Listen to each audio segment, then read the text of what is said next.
In this video, we are going to be introducing the concept of Pi data archive security, where we will understand the concept of Pi identity, Pi trust, Pi mapping, and we will configure the necessary Pi data archive security for Pi interface for OPC DA and Pi buffer subsystem to connect to the Pi data archive and write data to the Pi points. Let's first talk about how connection happens to the Pi data archive. In general, you can get connections to the Pi data archive either via Pi trust or mapping to the so-called Pi identity, such as Pi engineer, Pi interfaces. Kindly note that you can create your own Pi identity. Let's talk about Pi trust first. With Pi trust, what we are basically saying is to trust the machine either represented by the machine name or IP address. This is so-called open Pi trust. With this kind of trust, any application from the particular machine will be given connection via Pi trust to the Pi data archive.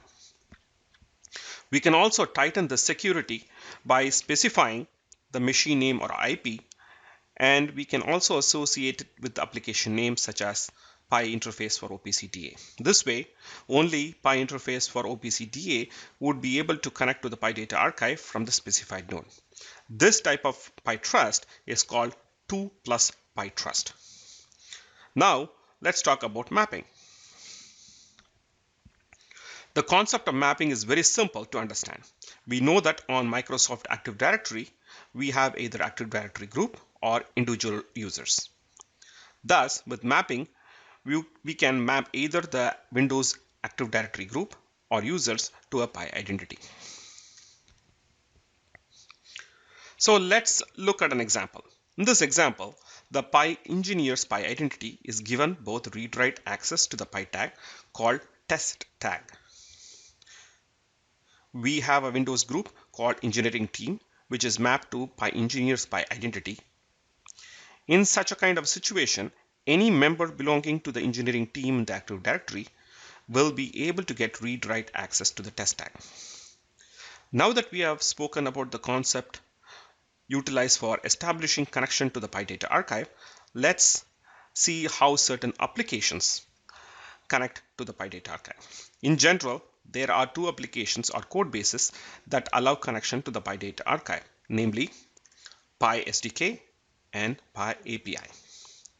Pi SDK is primarily utilized by many client applications such as Pi Process Book, Pi Data Link, to name a few, whereas Pi API connection is utilized by Pi interfaces such as Pi interface for OPC DA.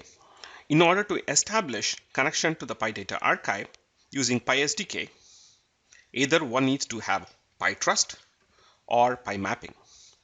As a recommendation, OSIsoft recommends using mapping to accomplish connections to the Pi data archive using Pi SDK. Whereas, if you need to establish communication via Pi API, you need to use only Pi trust. On the same note, it is important to note that firewall port 5450 needs to be open on the Pi data archive in order for applications to connect to the Pi data archive.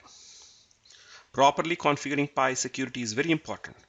Needless to say, it would be best practice to provide only the necessary access to the Pi data archive, be it via Pi trust or Pi mapping. Now let's set up the necessary security for the Pi interface.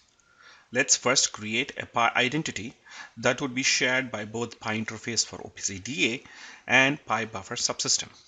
To do this, let's go to our Pi data archive, namely Pi SRV1, and open up Pi System Management Tools.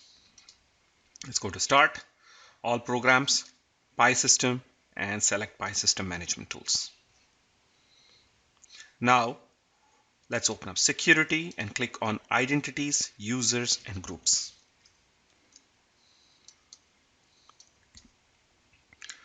Now we need to create a Pi identity. Click on the New button, which is at the top. And let's give it a name. We can call it as Pi interface underscore Pi buff SS. Let's say create. Now, in order for the Pi interface for OPC DA and Pi buffer subsystem to connect and write data to the Pi points, we need to give explicit permissions to only the necessary Pi data archive databases. So to do that, let's click on Database Security. Here we need to give read-write access to the so-called Pi point, where Pi point controls the access to points, point classes, and attribute sets.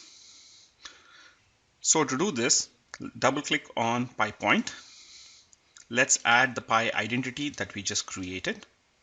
It has both read-write access, that's good, and we can say OK.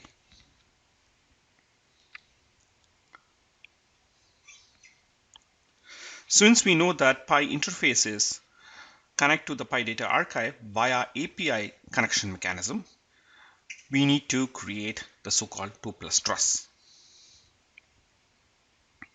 So to do that, let's click on Mappings and Truss, click on the Truss tab, and from the drop down here, let's say Advanced. Let's create our 2+ Pi truss by host name and as well as by the IP address. So let's create the first one for the host name. Let us call it as Pi int 1 underscore name underscore. Since we are going to be creating the so-called 2+ Pi trust, we just need to specify the application name. For Pi interface for OPC DA, it is OPC small p capital E. We can just copy this to the application name, which is OPC all caps small p capital E, and we can put the host name for the network path, which is Pi int 1. And finally, we need to map it to the Pi identity which we just created, which is Pi interface underscore Pi buff SS. With this, we have created the first name-based 2+ Pi trust.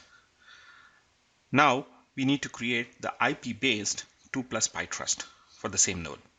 So to do that, we need to go to our Pi interface node, which is Pi int 1, and obtain its IP address. So let's go there. So once we are on the node Pi int 1, let's go to start and open up a command prompt. We can type IP config, and we note from this the IP address for the Pi interface node is 192.168.0.6.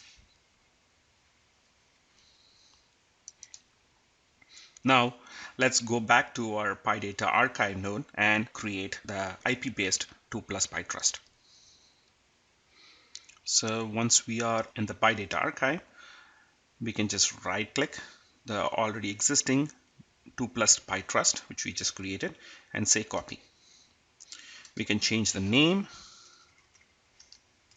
to indicate like this, Pi int 1 underscore IP underscore OPCPE. We can remove the network path. Instead, we can type the IP address which we just obtained, which is 192, in this case 168.0.6, and net mask can be 255, 255, 255, 255 throughout.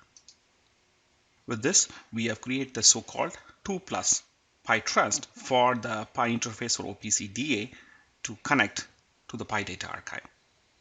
Since we need to test also the so-called API communication with the Pi data archive before configuring the Pi interface for OPC DA, let's create another new identity called Pi reader. So let's go to identities, users, and groups. Click on the new button. We can create a new Pi identity called Pi reader. Click create.